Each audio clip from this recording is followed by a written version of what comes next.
सही है। अच्छा ठीक है, माशाल्लाह।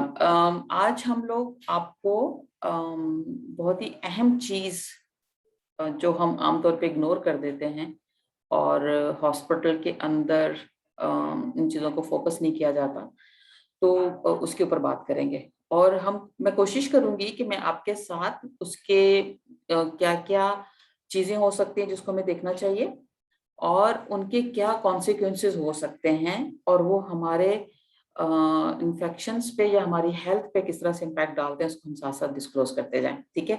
तो कुछ पिक्चर्स हैं जो बिल्कुल रियल पिक्चर्स हैं। मैं एरिया नहीं बताऊंगी जहाँ से कि कहाँ की ये पिक्चर्स हैं, लेकिन मैं आपको दिखाऊंगी कि क्या चीजें ऐसी हो सकती है जिसपे हम लोग हमें फोकस करना चाहिए और जिसको हम आमतौर पे इग्नोर कर देते हैं, और वो कितना मसाइल खड़े कर सकती हैं। ठीक है। तो आज का हमारा एनवायरमेंटल वन है, और कोशिश करेंगे कि आज ही हम सारा इसको कवर कर लें, क्योंकि नेक्स्ट हमारे जो क्लास है उसमें बहुत ही अहम एक टॉपिक है, तो उसको कवर करना है। तो आप लोग इसको जरूर एब्जॉर्ब कीजिएगा। Very very very important session जो सबसे ज्यादा निगलेक्ट किया जाता है। ये एक पिक्चर है। इस पिक्चर में मैं आपको बहुत सारी पिक्चर्स दिखा रही हूँ, इसमें मैं आपको कोशिश करूंगी ये दिखाने की कि क्या चीजें हैं जिसपे हमें फोकस करके अपनी एनवायरनमेंट को बेहतर करना है। आप ये देखिए कि ये एक डोर नॉब है और दरवाजे के ऊपर पूरा रस्ट लगा हुआ है, और डोर नॉब शायद टूटा हुआ था और उसके ऊपर एक पेपर टेप लपेटा हुआ है। तो क्योंकि ये इसको infection control point of view से इसको कहते हैं कि ये हाई टच सर्फेसिस में आता है। ठीक है। जिसको फ्रीक्वेंटली टच किया जा रहा होता है, ऐसे खोलकर अंदर बाहर आना जाना, और इसको हर कोई हाथ लगा रहा होता है, चाहे वो हाउसकीपर हो, पेशेंट हो, डॉक्टर हो, नर्स हो, मेंटेनेंस वाला हो, कोई भी कितना भी कैटेगरी, किस भी कैटेगरी का बंदा हो, वो इसको टच जरूर करता है। तो इसका मतलब है कि हम ये सारे ऑर्गेनिज्म अपने हाथों पे लेते हैं, और उस पे अगर इस तरह की टेपिंग की भी हो तो यहाँ पे चाहे जितनी मर्जी सफाई की जाए, ये सफाई नहीं हो सकती। यहाँ पे बहुत मल्टीपल किस्म के ऑर्गेनिज्म होंगे जो यहाँ पे स्टे किए हुए होंगे। ठीक है। और ये ऑर्गेनिज्म जब हम हाथ से खोलते हैं तो हम अपने हाथों में लेके जाते हैं, और उन हाथों से अगर हमने हाथों को अच्छी तरह से पूरे स्टेप्स के साथ वॉश नहीं किया या हैंड रब नहीं किया, तो वो ऑर्गेनिज्म हमारे हाथों पे रह सकते हैं, और वो हम अपने साथ अपने कपड़ों पे भी लगा सकते हैं, अपने सामान पे भी लगा सकते हैं, खुद को भी इन्फेक्ट कर सकते हैं, और हम पेशेंट जिसको एग्जामिन करने जा रहे हैं उसको भी कर सकते हैं, और जिससे हमने हाथ मिलाया उसको भी ट्रांसफर कर सकते हैं। इन हाथों के साथ अगर हमने लैपटॉप या अपना मोबाइल या पेपर काम किया, कुछ यानी जहां जो जो चीज कांटेक्ट में आएगी वो सब के सब हम इन्फेक्टेड करते चले जाएंगे, और हम अस्पताल के अंदर बेशुमार इन्फेक्शंस फैला देंगे। अभी मैंने आपको कल बताया था कि मैंने विजिट किया है पंजाब के कुछ हॉस्पिटल्स को, तो वहां पे मुझे इत्तेफाक हुआ एंटीबायोग्राम देखने का। एंटीबायोग्राम कहते हैं कि जो हम लोग कल्चर्स कराते हैं उसके ऊपर एंटीबायोटिक के को टेस्ट किया जाता है कि कौन सी एंटीबायोटिक रेजिस्टेंट है, कौन सी एंटीबायोटिक सेंसिटिव है। और मेरे लिए ये बहुत खौफनाक एक हकीकत थी कि बहुत इंटीरियर पंजाब के अंदर भी छोटे हॉस्पिटल्स का भी जो एंटीबायोग्राम था, वो ये शो कर रहा था कि वहां पे बहुत रेजिस्टेंस ऑर्गेनिज्म आ चुके हैं, यानी उसको एंटीबायोटिक से भी खत्म नहीं किया जा सकता। तो आपने देखा होगा कि आजकल इस तरह की मौतें बहुत हो रही हैं कि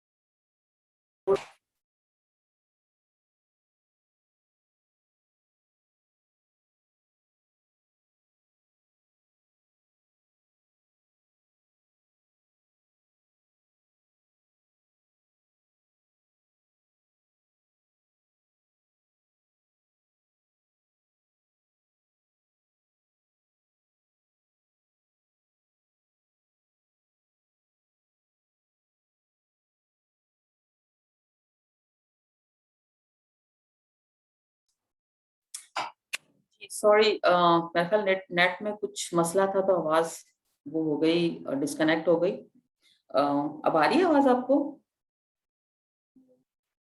आवाज अभी आई है आपको? ओके, राइट, फाइन, ठीक है।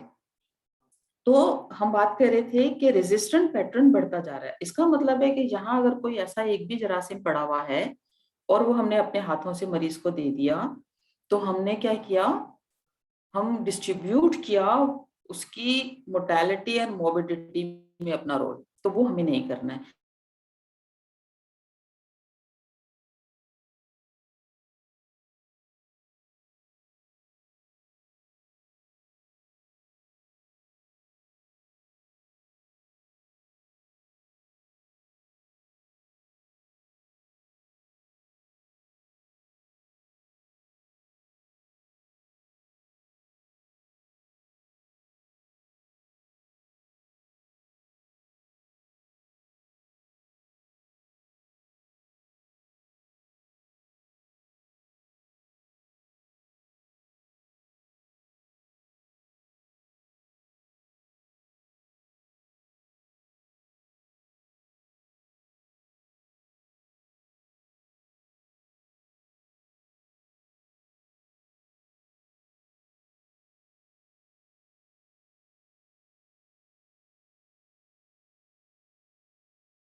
I am sorry, sorry for disturbance. हमारे पास इंटरनेट एकदम से डिस्कनेक्ट हो गया। मैं दोबारा से इसको स्टार्ट करती हूँ। आवाज आ रही है अब आपको?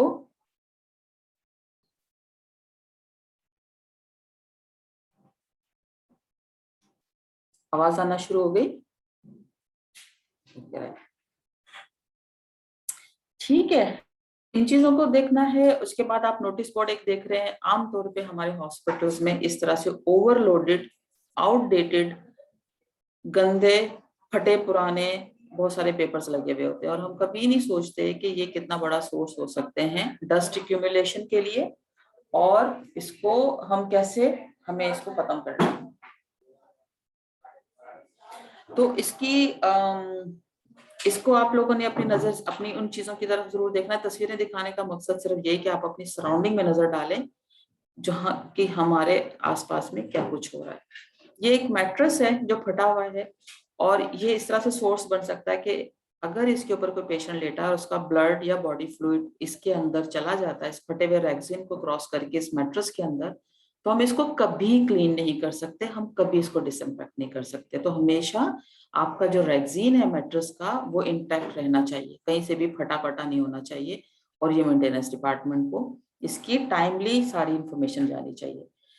ये व्हीलचेयर देख रहे हैं आप, व्हीलचेयर, इस तरह की व्हीलचेयर जगह जगह आपको पड़ी नजर आएंगी, और ये इतनी गंदी है, और ये इसके ऊपर जो क्लॉथ लगा हुआ है वो एब्जॉर्बेंट क्लॉथ है, यानी वो सक कर लेता है, इसकी वॉशिंग नहीं हो सकती है।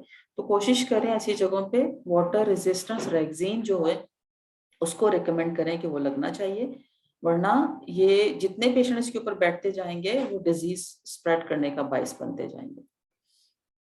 ये एक हाउसकीपिंग का स्टोरेज एरिया था, और इसकी आप हालत देख रहे हैं। तो कभी कभी बंद कमरों के ऐसे दरवाजे जो स्टोर बने हुए हैं या हाउसकीपिंग के कमरे बने हुए हैं, उनको खोलकर जरूर चेक करें। आप हालत देखें कि गंदे यूज्ड मॉप और उनके वो जो डस्टबिन के अंदर लाइनर लगाए हुए होते हैं उसके ऊपर ये रखे हुए हैं।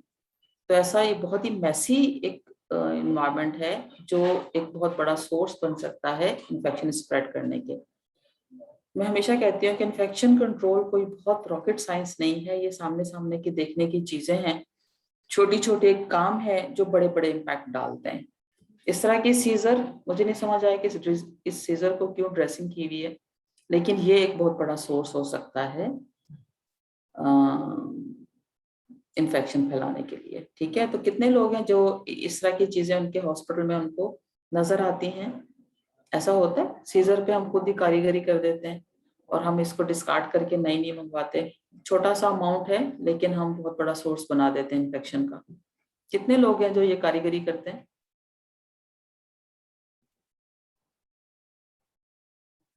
नो मैम, सलमान कह रहे नहीं करते, बट अगर नहीं करते बहुत अच्छी बात है, लेकिन मैंने बहुत सारे हॉस्पिटल्स में ये वाली वो देखी है प्रैक्टिस, तो अच्छी बात है। नहीं हो रही, अगर हो रही हो तो उसको जरूर रोके। ये वेटिंग एरिया में पड़ी हुई चेयर्स थी जिसको हम कभी नहीं सोचते कि इसकी सफाई होनी चाहिए, और ये लुक वाइज डर्टी, फ्लोर देखे नीचे साफ सुथरा, लेकिन chairs very dirty, looks dirty. तो इस तरह की चीजों के ऊपर फोकस करना है। कितनी बार आप लोग ऑपरेशन थिएटर गए हैं और आपने देखा है वहां का जो ऑपरेशन टेबल और उसके नीचे रखा हुआ ये वाला पिलो, अगर वो इस हाल में है, आप स्ट्रेचर की हालत देखें, इसकी सराउंडिंग में पूरे ब्लड के स्पॉट्स हैं, मैल है, कीचड़ है, और ये ऐसी जगह है जो जिसको शायद कभी देखा नहीं गया, और लेकिन ये वो इस एरिया का ऑपरेशन टेबल है जहाँ सबसे ज्यादा high high high disinfectant and Sterlite environment की जरूरत होती है, जहाँ जूते बहुत रिलीजियसली उतारे जाते हैं। बाहर से जूता पहन के आपकी मजाल नहीं है कि आप उस दरबार में दाखिल हो जाएं, लेकिन अंदर की सूरत हाल ये होती है। फटे हुए प्लोस, रैगजीन के बगैर, ये वाली ऑपरेशन टेबल जिसके ऊपर पेशेंट लेटाया जाता है। तो अगर हम जो जितना काविशें हम जूता उतरवाने में करते हैं, इतनी काविश अगर हम एनवायरमेंट क्लीनिंग और हैंड हाइजीन पे लगा दें तो हमारे मरीजों को कभी भी सर्जिकल साइड इन्फेक्शन ना हो। कितने लोगों के यहाँ जूता उतरवाने की रस्म होती है operation theatre, labour room, ICU, NICU में, और बड़ी रिलीजियसली होती, बड़े बड़े लोगों को भी रोक दिया जाता है। इसका मतलब हम लोग इतने पावर्ड है। अब आ रही है आवाज आपको?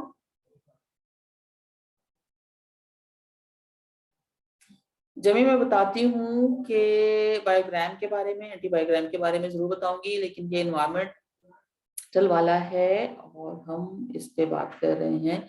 तो आप लोग जो है वो ऑपरेशन थिएटर को विजिट जरूर करें, वहां जाके इस तरह की चीजें देखें। अगर कोई रेगजीन फटा वटा मिल रहा है तो इसके ऊपर जरूर काम होना चाहिए। इस तरह की चीजें जो क्लीनिंग डिसइंफेक्शन की जरूरत है ऑपरेशन काउच की, तो उसकी होनी चाहिए। आप कभी इसका जो मैटर से उठा के देखिएगा, नीचे ब्लड जमा हुआ होगा, जो इंतहाई इंतहाई खतरनाक है, क्योंकि मेरे नजदीक ब्लड ब्लड जो है वो किसी एटम बॉम्ब से कम नहीं है।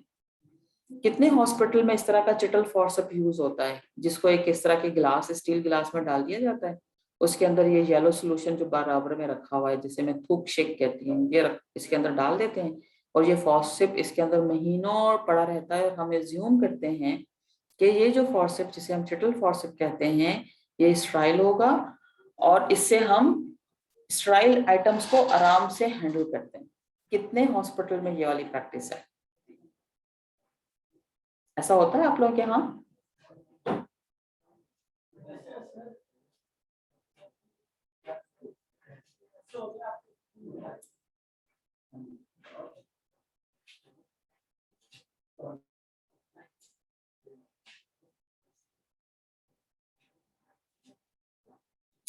ओके, तो कुछ हॉस्पिटल्स में ऐसी प्रैक्टिस नहीं है, बहुत अच्छी बात है। जहां पर है उसको चेंज करा दें। सिर्फ इसको ये देखें कि आपका ये जो चुटल फॉर्सेप है, ये इस कैसे सॉल्यूशन के अंदर डूबा हुआ है, जिस सॉल्यूशन में कंटामिनेशन हो सकती है, क्योंकि उसको कभी पता नहीं कभी साफ भी किया गया होगा कि नहीं। अगर किया गया तो हफ्तों हफ्तों साफ नहीं होता। तो इसकी ये प्रैक्टिस रॉन्ग है, ये प्रैक्टिस नहीं होनी चाहिए। अगर आपको ऐसा ही कुछ चाहिए कि आपको ऐसा फॉर्सेप चाहिए जिससे आप स्ट्राइल चीजों को हैंडल कर सकें, तो सीएसएसडी से राब्ता करें, उनसे कहें कि जो सेट्स होते हैं, स्पेसिफिक सेट होते हैं, जैसे कैथेटराइजेशन सेट है या इस तरह के जो भी सेट है, उसके जो पहला कवर होता है उसके सेकंड कवर में सबसे ऊपर एक फॉर्सेप रख दें। उसको आप एक हैंड वॉश किए हुए होंगे, एक चुटकी से उसको उठाएं और बाकी चीजों को उससे मैनेज करें। लेकिन ये प्रैक्टिस ऑब्सलीट हो चुकी हुई है, इसको यूज ना करें। ठीक है जी। ये देखिए, ये है लेबर रूम, और लेबर रूम के ये जो प्लास्टिक एप्रन पहनते हैं एट टाइम ऑफ डिलीवरी, ये फुल ऑफ ब्लड थे और वहां पे स्टैंड पे एक साइड पे हैंग किए हुए थे। फिर इसको पानी में डाल दिया जाता है और फिर इसको सुखा दिया जाता है और फिर दोबारा पहन लिया जाता है। ये एक रॉन्ग प्रैक्टिस है, ये नहीं होनी चाहिए। ये कुर्सी देखें, इस कुर्सी को, इस तरह की चेयर्स, अगर इतनी गंदी डर्टी चेयर्स अगर कहीं पड़ी हुई होंगी, उस पर आप बैठते होंगे तो जरूर इसको रिपोर्ट करें। वाटर एब्जॉर्बेंट या फ्लूइड एब्जॉर्बेंट ना डलवाएं इसके ऊपर कवर। इसका वाटर रेजिस्टेंट कवर होना चाहिए, रैक्सीन वाला, जिसको साफ किया जा सके। आप कभी जाइएगा अपने एरिया में, अब इस आंख से देखिएगा, अभी कोई कमेंट ना करें, क्योंकि हम जब तक हम देखेंगे नहीं उस नजर से, इन्फेक्शन कंट्रोल पर्सनल या इन्फेक्शन कंट्रोल एक्सपर्ट्स की नजर से जब तक नहीं देखेंगे, हमें ये चीजें नजर नहीं आएंगी। ये पेशेंट के बेड्स हैं जो शायद जिंदगी में कभी क्लीन नहीं हुए, तो आप ये देख रहे हैं इनकी साइड पे, इनका थोड़ा सा मैट्रेस उठा के देखिएगा तो उसके नीचे इस तरह का ये ब्लैक ब्लैक और ये सारी चीजें नजर आएंगी। ये क्या है? ये मिट्टी, धूल, और इसके ऊपर जरासीम हो सकते हैं। अगर आप कल्चर कराएंगे तो इसके अंदर बहुत कुछ मिल सकता है। तो ये just for I opening pictures हैं कि देखें, ये चीजें हैं जो आमतौर पर इग्नोर की जाती हैं। हैम्पर्स ओवरफिल्ड होते हैं, करीबी ऑक्सीजन सिलेंडर पड़ा हुआ है, करीबी गंदी बेडशीट से गद्दे के डब्बे में डाली हुई है। ये वाला एक हैम्पर है जो ओवरलोडेड है, उसके अंदर ग्लव्स भी नजर आ रहे हैं। तो ये जो सारी प्रैक्टिसेस हैं, ये सब क्या करती हैं? इन्फेक्शन रेज करती हैं। ऐसे लोगों ने ऐसी अंगूठियां पहनी हुई होती हैं अस्पताल के अंदर, और हमारी दीवारों के ये हालात होते हैं, और पेशेंट की ट्रॉली में ये वाली सूरत हाल होती है। हो सकता है ये ब्लड हो सकता है ये सिरप हो, और उसमें पेशेंट के कपड़े रखे हुए हैं, और ये बहुत ही गंदी सी सूरत हाल है। इसके बराबर में जो सेटी है, काउच है, वो भी, उसकी हालत भी आप देख सकते हैं। ये है हमारा टॉनिकेट, जो बेचारा लंबा अरसा इस्तेमाल हुआ। इसके ऊपर ब्लड के स्पॉट भी आपको नजर आ रहे होंगे, और ये बहुत लंबा हो चुका हुआ है और बहुत गंदा होगा, इसके अंदर बहुत सारे जरासीम होंगे। तो आप प्लीज टॉनिकेट्स और इस तरह की चीजों पे जरूर ख्याल रखें कि ये ओवरलोडेड ना हो। ये कर्टन है और कर्टन के ऊपर ब्लड का स्पॉट है। अगर कभी आपके एरिया में कर्टन है, उस पर ब्लड का स्पॉट है, तो इमीडिएटली उसको रिमूव करवाएं और उसको वॉशिंग के लिए भिजवाएं। ब्लड एंड बॉडी फ्लूइड बहुत ही ज्यादा हाई रिस्की होते हैं। ब्लड ब्लड ब्लड खतरनाक है, और ये आपके लिए प्रॉब्लम कर सकता है। इस तरह की प्रैक्टिसेस को आप जरूर देखेंगे अपने यहाँ, और आपने आज से अब इस नजर से देखना है कि ये क्या हो सकता है। कपड़े नीचे फर्श पे पड़े हुए हैं, हैम्पर ओवरफिल्ड है। ये एक बेड है जो शायद इमरजेंसी का है, या लेबर रूम का है, या ऑपरेशन थिएटर का है, जहाँ पे कोई पेशेंट ब्लीड करता हुआ लिटाया गया, और उसके बाद उसके नीचे ब्लड ये था और उसको साफ नहीं किया गया। तो ये वाली जो प्रैक्टिसेस हैं, इसको इम्प्रूव करना है। तो आज से ये सारी एक पिक्चर्स थी जो मैंने आपके साथ शेयर करनी थी, ताकि हमें अंदाजा हो सके कि हमारे एनवायरनमेंट में क्या क्या चीजें होती हैं, और हमारा एनवायरनमेंट किस तरह से कंटेमिनेटेड होता है, और उसको कहाँ पे हमें क्लीनिंग करने की जरूरत होती है, और ये चीजें कितना बड़ा सोर्स बनती हैं इन्फेक्शन के लिए। आप में से किसी ने सवाल पूछा था एंटीबायोग्राम क्या है। तो एंटीबायोग्राम बेसिकली माइक्रोबायोलॉजी वाले बनाते हैं, based on the culture results. चाहे आपका ब्लड कल्चर हो, यूरिन कल्चर हो, या कोई भी पस या इस तरह का कोई कल्चर, तो उसके ऊपर जो एंटीबायोटिक्स लगाई जाती हैं, उसका पैटर्न देखने के लिए, फॉर एग्जांपल इकोलाई के लिए, इकोलाई को किल करने के लिए जो एंटीबायोटिक्स यूज की जाती हैं, उसका पैटर्न चेक किया जाता है कि अगर कोई इकोलाई के अगेंस्ट एंटीबायोटिक रेजिस्टेंस हो गई है तो उसका कितना परसेंटेज है। तो वो परसेंटेज देखा जाता है। रेजिस्टेंस का भी कुछ लोग देखते हैं, कुछ लोग सेंसिटिविटी का देखते हैं, और उसके हिसाब से अपनी एंटीबायोटिक का जो प्लान है वो चेंज करते हैं। तो जहाँ पे एंटीबायोटिक स्टीवर्डशिप हो रही है, वहाँ पे ये बहुत इफेक्टिवली इसको यूज किया जा सकता है और यूज करना चाहिए। हर हॉस्पिटल का एंटीबायोग्राम अपना होता है, क्योंकि हर हॉस्पिटल का जो माइक्रो ऑर्गेनिज्म होते हैं, उनका जो पैटर्न है वो डिफरेंट होता है। यानी इंडस हॉस्पिटल में एंटीबायोग्राम डिफरेंट होगा, हो सकता है कि किसी और हॉस्पिटल, शौकत खानम या आगा खान या लियाकत नेशनल या PKLI या किसी और हॉस्पिटल का पैटर्न डिफरेंट होगा। तो हर हॉस्पिटल को अपना एंटीबायोग्राम बनाना चाहिए हर 6 महीने या 3 महीने या 1 साल के बाद, और उसको देखना चाहिए कि उनके एंटीबायोटिक रेजिस्टेंस के क्या हालात चल रहे हैं। तो ये छोटा सा ओवरव्यू था एंटीबायोग्राम का, जो किसी ने पूछा था। अब हम आ जाते हैं अपने लेक्चर्स पे। तो हमारे जो आज का लेक्चर है वो स्टार्ट हो जाता है।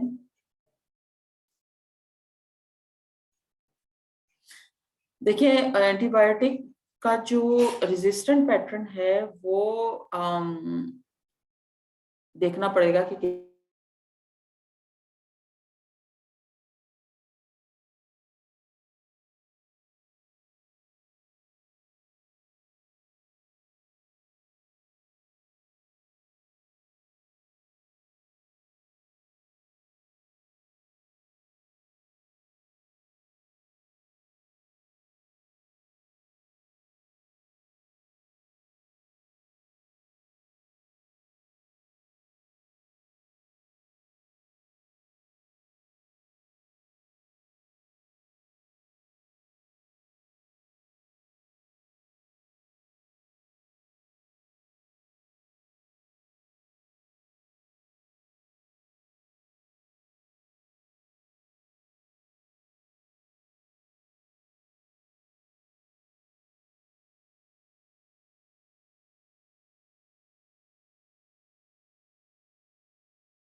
आप लोगों को आवाज आ रही है? आज एक मुझे लग रहा है आज इंटरनेट बहुत मसला कर रहा है और इशू हो रहा है इंटरनेट का, तो डिस्कनेक्ट हो रहे हैं। हम कोशिश कर रहे हैं कि हम इसमें मसला ना हो। फरहान मुसलसल इसको देख रहे हैं, लेकिन कहीं कहीं इशू आ रहा है। ठीक है, तो क्या सवाल था आप लोगों का? सवाल को हम लास्ट में ले लेते हैं, आज आखिर में मैं देख लूंगी इंशाल्लाह, और हम इसके ऊपर आंसर कर देंगे, क्योंकि ये आज का लेक्चर बहुत लंबा है और एंटीबायोटिक स्टीवर्डशिप का वैसे भी एक लेक्चर आप बल्कि हो चुका हुआ है। अभी आवाज कट रही है? अब आवाज कैसी आ रही है आप लोगों को? ठीक है, ओके राइट, ठीक है। तो हम बात कर रहे हैं best practice for environmental cleaning in health care facilities. CDC ने एक बहुत अच्छी गाइडलाइन बनाई है फॉर रिसोर्स लिमिटेड सेटिंग्स, जैसे हमारे हॉस्पिटल्स हैं जहाँ पे इश्यूज होते हैं, वहां पे हम क्या कर सकते हैं। ठीक है, बेस्ट हम क्या कर सकते हैं, तो हमें ये जो चीजें करनी है वो इसके हिसाब से। तो अगर आप इस तरह की चीजों को अपने यहाँ बाकायदा अपनी पॉलिसी का एक हिस्सा बना लेते हैं तो भी अच्छा रहेगा। दूसरा, पाकिस्तान जो हमारा इंस्टीट्यूट ऑफ हेल्थ है,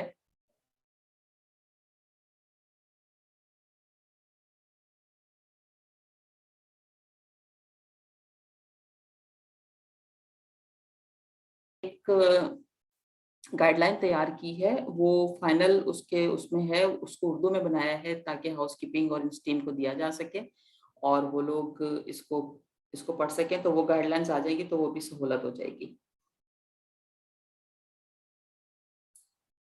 it's on end of disturbing अभी भी है, अभी भी हो रही है डिस्टर्बेंस। ठीक है, तो ये गाइडलाइन आप लोग अपने यहाँ एज ए वो पॉलिसी मैटर भी बना सकते हैं। हम करते क्यों हैं? सारी सफाई, health care associated infection are the significant burden globally with millions of patients affected each year. These infections affect both high and limited resource healthcare settings. हर जगह होता है, बाहर के ममालिक में भी जो हाई इनकम कंट्रीज है वहां भी ये इश्यूज है, हमारे पास भी है। But in limited resource setting rates are approximately twice as high as resource setting. जहाँ पे अगर वहां देखा जाए तो 100 में से 15 लोग अगर हमारे मुल्कों में इन्फेक्टेड होते हैं तो वहां 7 हो जाते हैं, यानी 100 में से 7 लोग हाई इनकम कंट्रीज में इन्फेक्टेड होते हैं, तो हमारे पास उसका डबल हो जाते हैं, 15 होते हैं। अगर हम अपनी सर्विलियंस करें तो हमें अंदाजा होगा कि हम काफी खराब हालात में हैं। Rates of infection within the certain patients population are significantly higher in limited resource setting, including surgical patients, patients in intensive care units and neonatal units. अभी मैंने आपको जो पिक्चर्स दिखाई उसको देखते हुए तो मुझे लग रहा है कि ये लोग जो कह रहे हैं कि 100 में से 15, तो मुझे लग रहा है कि ये 100 में से ज्यादा होंगे। कैन नॉट से एनीथिंग, लेकिन जो हालात हैं वो इससे ज्यादा खतरनाक है। तो ये इसको हमने देखना है कि हम कैसे कर सकते हैं। It is well documented that environmental contamination plays a role in the transmission of the HAIs in health care settings. आपने देख लिया कैसे हो सकता है, कितनी छोटी छोटी माइनर माइनर चीजें हैं जो एचआईज के अंदर बहुत बड़ा रोल प्ले कर सकती हैं। Environmental cleaning is a fundamental intervention for the infection prevention and control. मुझे याद है कि हम लोग जब अपनी ट्रेनिंग कर रहे थे तो उसमें हाइजीन के नाम से एक छोटा सा चैप्टर था, और अभी भी हमारे कैरिकुलम में एमबीबीएस में, बीडीएस में, नर्सिंग में कहीं पर भी इन्फेक्शन कंट्रोल को उस तरह से नहीं लिया जा रहा। तो फर्स्ट टाइम मेरे पास जो इंडस हॉस्पिटल एक फिजियोथेरेपी का एक डिग्री प्रोग्राम करा रहा है, तो उसके अंदर वो ये लोग एक पूरा मॉड्यूल लेकर आ रहे हैं इन्फेक्शन कंट्रोल का। तो एक अच्छी चीज ये है कि ये स्टार्ट हो गई है चीजें होना, और होपफुली आने वाले कुछ सालों में हम बेहतर तरीके में से काम कर रहे होंगे। तो it is a multifaceted intervention that involve cleaning and disinfection when indicated of the environmental along other key program almost to the support successful implementation like leadership support बहुत जरूरी है, ट्रेनिंग बहुत जरूरी है। ट्रेनिंग तो इंतहा से ज्यादा जरूरी है। जब तक हमें अवेयरनेस नहीं होगी, जब तक हमें पता नहीं होगा कि हमें क्या करना है, तब तक हम इसको कर ही नहीं पाएंगे, ना ही लोगों को सेंसिटाइज कर पाएंगे। तो education education and education is very very very very important. और फिर उसके बाद आ जाती है मॉनिटरिंग के वो कैसे रहा है, और फिर फीडबैक मैकेनिज्म जरूर होना चाहिए। ऐसा नहीं कि चीजों को देखा और ऑब्जर्व किया और छोड़ दिया, नहीं, उसके अगेंस्ट में ट्रेनिंग होनी चाहिए, और फिर लोगों की इम्प्लीमेंटेशन करवानी चाहिए, फिर मॉनिटरिंग होनी चाहिए और उसका फीडबैक, ताकि पता चल सके कि हम कहाँ स्टैंड कर रहे हैं। To be effective, environmental cleaning activity must be implemented within the framework of the facility IPC program। हमारे हॉस्पिटल का अपना एक IPC प्रोग्राम होता है, infection prevention and control program. अगर आपके हॉस्पिटल में अच्छी बात है, नहीं है तो उसको जरूर होना चाहिए, और उसके अंदर इसको उसका एक इम्पोर्टेंट टॉपिक होना चाहिए। हमारी आईपीसी प्रोग्राम के अंदर वेस्ट मैनेजमेंट तो होता है, लेकिन एनवायरमेंटल क्लीनिंग एंड डिसइंफेक्शन का पूरा प्रोटोकॉल नहीं होता, जो इसके आगे हम पढ़ने जा रहे हैं। तो हमारी आईपीसी प्रोग्राम के अंदर वेस्ट मैनेजमेंट के साथ साथ हमारा एनवायरमेंटल क्लीनिंग एंड डिसइंफेक्शन का भी एक पूरा चैप्टर या एक पूरा क्लॉज होना चाहिए, ताकि हम उसको इम्प्लीमेंट कर सकें। ठीक है जी। तो हमने करना क्या क्या होता है कि एनवायरमेंटल ट्रांसमिशन ऑफ एचआईवी होती कैसे। In a variety of the health care setting environmental contamination has been significantly associated with the transmission of pathogen in a major outbreak of methicillin resistant staphylococcus aureus. For example, आपके अगर पर्दे लगे हुए हैं और वो पर्दे सालों से लगे हुए हैं, तो बहुत बड़ा सोर्स है कि उसके ऊपर एमआरएसए होगा और बहुत लंबे अरसे तक वो रह सकता है। वैंकोमाइसिन रेजिस्टेंट एंटेरोकोक्साई का भी ये हैबिट है कि ये वीआरई भी बहुत अरसे तक इन्वायरमेंट में रह सकता है। और बहुत सारे सी डेफ हो गया, इस तरह के बहुत सारे ऑर्गेनिज्म हैं। सिनोटोबैक्टर, ये तो इसके बारे में है कि ये मंथ्स तक एंड ईयर्स तक जो हमारी सरफेस, ड्राई सरफेस होती है, उसके ऊपर पड़ा रहता है। और ये वो ऑर्गेनिज्म है जो मोबिडिटी एंड मोर्टेलिटी रेट को हाई करते हैं, एचआईज करते हैं, और हमारे बेचारे मरीज आते किसी और बीमारी के साथ है, आते किसी और परेशानी के साथ है, और इस तरह की खतरनाक किस्म के डिजीजेस से या तो और बीमार हो जाते हैं या इस दुनिया से गुजर जाते हैं। तो ये बहुत इन्वायरमेंट जो है वो बहुत बड़ा फैक्टर जो है वो इसके अंदर रोल प्ले करता है।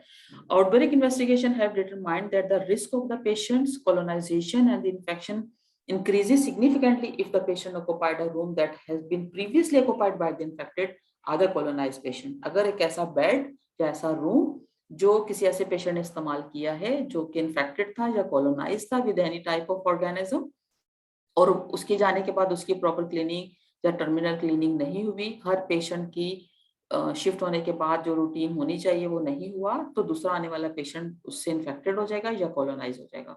और कॉलोनाइज होगा तो जब भी वो वीकेंड उसकी इम्यून सिस्टम होगा तो उसमें इन्फेक्शन आ सकते हैं। तो ये एक एविडेंट बेस्ड एक वो है कि अगर पेशेंट के बेड क्लीन नहीं हुआ तो इन्फेक्शन ग्रो कर सकता है। Therefore, the role of the immediate patient care environment, particularly environmental surfaces within the patient zone। Patient zone का पता है, पेशेंट जोन वो होता है जिसमें एक पेशेंट का बेड है और उसकी अगर हम देखें मेजरिंग करें कि 3 फीट उसके राइट, 3 फीट लेफ्ट और 3 फीट उसके सामने। अगर उसके पीछे दीवार है तो हम उसको नहीं लेते, लेकिन लेफ्ट राइट एंड फ्रंट वाला जो एरिया है 3 फीट जो भी उसकी एरिया बनता है वो पेशेंट जोन में आता है। उस जोन के अंदर जो जो चीजें हैं, लाइक उसका वो है कर्टन है, उसकी ट्रॉली है, उसकी बेड साइड टेबल है, पेशेंट के अटेंडेंट के लिए बैठने की जो चेयर काउच या जो भी कुछ मौजूद है वो, और आईवी लाइन, आईवी पोल है, उसके अंदर कार्डियक मॉनिटर है। जो चीजें उस 3 फीट के अंदर आ रही हैं वो पेशेंट जोन है। और उस पेशेंट जोन को कहते हैं कि ये फ्रिक्वेंटली टच सर्फेसिस के कांटेक्ट में आ सकता है वो, और वहां पे ये सारी चीजें जो है इन्फेक्टेड हो सकती हैं अगर वहां पे कोई ऐसा पेशेंट मौजूद है जिसके पास कोई एमडीआरओ ऑर्गेनिज्म है और वो फैला सकता है। It is important to note that environment transmission of HIV can occur via different pathway. सिर्फ एक वे नहीं है, सिर्फ हमारे हाथ नहीं है, सिर्फ हमारे इंस्ट्रूमेंट्स नहीं है, हमारी सराउंडिंग्स भी हैं, हमारा पानी भी है, खाना भी है, बहुत सारी सी चीजें हैं जहां से आ सकता है। तो इसका मतलब इन्फेक्शन कंट्रोल को बहुत ही मल्टीपल पॉइंट ऑफ व्यू से देखना होगा और उसके ऊपर अपनी इंटरवेंशन करनी होगी। उसमें से एक जो मेन वो है वो आपका इन्वायरमेंट है। It has also been documented that some healthcare associated pathogen can survive on environment surfaces for the months, जो मैंने अभी आपको बताया। In 2006, a laboratory-based study documented that the survival time of the range of the significant healthcare-associated pathogen, including gram-negative bacilli, and found that they could persist much longer in the environment than was previously understood. कि अब जो understand करते समझते जो ख्याल था कि इतने अरसे तक रहेंगे वो उससे ज्यादा लंबा रहते हैं। Acinetobacter species survive up to 5 months, Klebsiella species up to 30 months. तो जो actual survival time in healthcare setting vary considerably based on the factors such as the temperature, humidity and space, surface types. Like अगर आपका गर्मियों का time है तो उनके लिए फेवरेबल है कुछ ऑर्गेनिज्म के लिए, अगर वो ह्यूमिडिटी है वहां पे नॉर्मली कहते हैं कि 30 to 60 उसका ह्यूमिडिटी परसेंटेज होना चाहिए, अगर उससे ज्यादा है तो वहां पे आराम से ग्रो करेंगे, टेम्परेचर ज्यादा तो ग्रो करेंगे। इसलिए एनवायरनमेंट का टेम्परेचर जो रिकमेंडेड है वो है कि वो कहते हैं कि 22 सेंटीग्रेड से लेके 24 सेंटीग्रेड के दरमियान होना चाहिए और ह्यूमिडिटी 30 to 60 के दरमियान होनी चाहिए ताकि वहां पे ऑर्गेनिज्म को ग्रो करने का मौका ना मिले। तो आमतौर पे हम लोग एक ऐसे हॉस्पिटल में भी गए, उसके ऑपरेशन थिएटर में, तो वहां पे फंगस लगा हुआ था। हमने पूछा ये दीवारों पे फंगस कैसे लगा, क्या यहाँ पे टेम्परेचर कंट्रोल नहीं है? तो उन्होंने कहा नहीं, कंट्रोल तो है लेकिन कभी कभी हमें एक सर्दी लगती है तो हम उसका एसी बंद कर देते हैं। तो याद रहे कि जब भी टेम्परेचर इम्बैलेंस होगा, कभी बंद कर दिया कभी खोल दिया, तो वहां पे कंडेंसेशन होगी जो कि फंगस को ग्रो करने में हेल्प करेगी, क्योंकि ह्यूमिडिटी बढ़ जाती है वहां उस वजह से, और वहां पे फंगस ग्रो करता है। और फंगस क्या होता है कि वो हवा में उड़ता रहता है, और जहां पे आपने किसी का सर्जरी की, पेट खोला, कुछ भी खोला उसका बॉडी का पार्ट, तो वहां पे जाके वो स्टे कर सकता है और फंगल इन्फेक्शन कर सकता है। तो ये सारी चीजें बहुत मैटर करती हैं। इन सारी चीजों के ऊपर बीइंग इन्फेक्शन कंट्रोल प्रैक्टिशनर आपको नजर रखने की शदीद अशद जरूरत है। ठीक है, ये एक पाथवे है कि जिससे इन्फेक्शन फैलता है, लेकिन अगर हम उसके दरमियान में इसकी चेन को ब्रेक करेंगे तो ये इस पाथवे को कट किया जा सकता है। आप देखें कि एक बंदा है जो कोई कॉलोनाइज्ड है, इन्फेक्टेड है वही पेशेंट, और उसने क्या किया, contaminated environmental surfaces and the non critical equipment. ये क्रिटिकल इक्विपमेंट भी नहीं है, ये कोई ऐसा भी नहीं है जो जाके पेशेंट की ब्लड में जाएगा या उसके कटिंग्स जो उसकी नॉन इंटैक्ट स्किन है वहां पे, ये जस्ट एक बेड पैन है लेकिन ये कंटामिनेटेड है। और बेड पैन आमतौर पे कंटामिनेटेड हो सकता है, MRSA भी इसके अंदर हो सकते हैं, VRE हो सकते हैं, CRE हो सकते हैं, और ये जस्ट वॉश करके रखा गया और इस पेशेंट ने इसको यूज किया या इस इन्फेक्टेड पेशेंट के यूज में ये आया, ये कंटामिनेटेड हुआ। उसके बाद ये अगर जिसने उसको उठाया उसने अगर उसको वॉश नहीं किया, या आप देखें एक बॉटल रखी हुई है जो डिसइंफेक्टेंट को शो कर रही है कि अगर इस बेड पैन को डिसइंफेक्ट कर दिया गया तो ये सेफ हो गया, अगर नहीं किया गया तो ये जाके उन हाथों को गंदा करेगा जिन हाथों ने इसको यूज किया, और अगर इन हाथों को क्लीन नहीं किया गया तो ये बेड पैन को गंदा करेगा, और ये इस तरह से कंटामिनेट करेगा अगले नेक्स्ट पेशेंट को जो ससेप्टेबल हो सकता है। तो आपने क्या करना है, अगर बेड पेन यूज हुआ, for example it's very minor एक इक्विपमेंट जो पेशेंट के यूज में आता है, नॉन क्रिटिकल इक्विपमेंट है जो कि इन्फेक्शन स्प्रेड कर सकता है, अगर इसको क्लीन एंड डिसइंफेक्ट ना किया गया तो ये ससेप्टेबल पेशेंट तक पहुंचेगा, और अगर हैंड वॉश ना किया गया जिसने इसको टेक केयर किया है तो वो भी पेशेंट को इन्फेक्शन दे सकता है। तो बैरियर क्या है? इंस्ट्रूमेंट की क्लीनिंग, और दूसरा बैरियर क्या है? Hand hygiene. या तो ग्लव्स पहने और हैंड हाइजीन करें।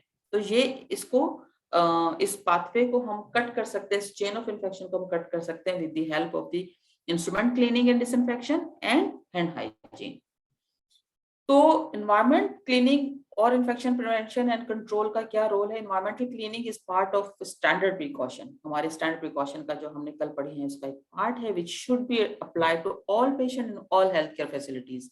इसको सेग्रीगेट नहीं किया जा सकता कि हम आइसोलेशन में तो कर लें, जनरल वार्ड में ना करें, या आईसीयू में तो कर लें और इस डे केयर में ना करें।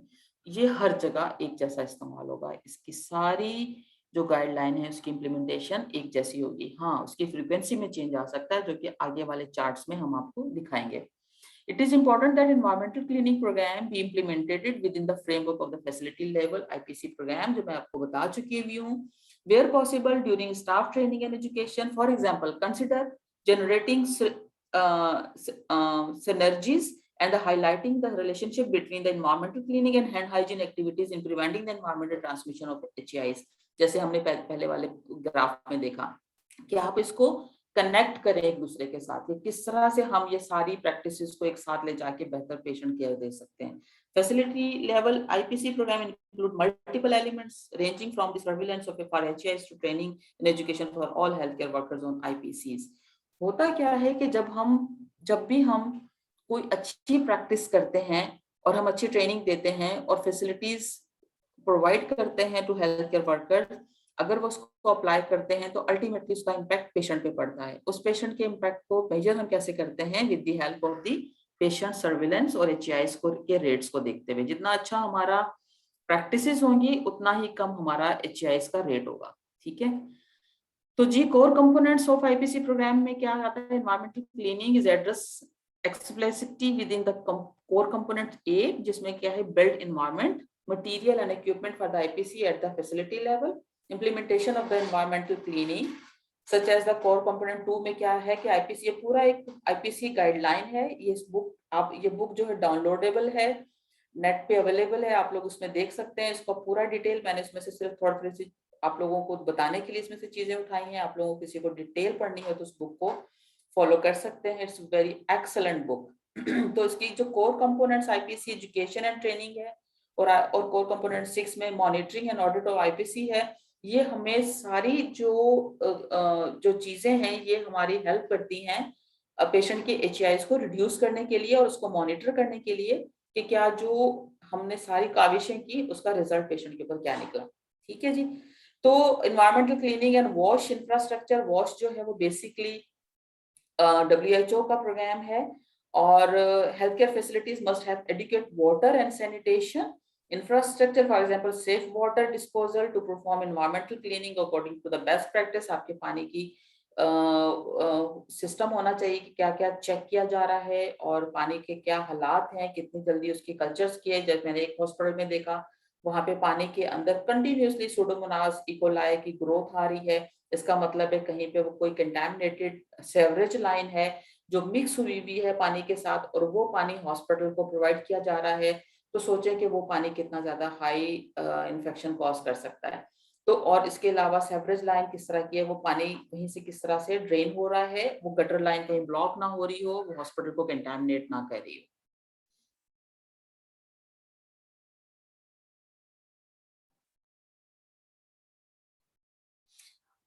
तस्कीन मैं आपको आखिर में पूरा लिंक शेयर कर दूंगी। ये पीपीटी भी आपके पास आएगी। इसकी एक स्लाइड, जो पहली स्लाइड है, जो इंट्रोडक्टरी स्लाइड है, उसके ऊपर इसका नाम लिखा हुआ है।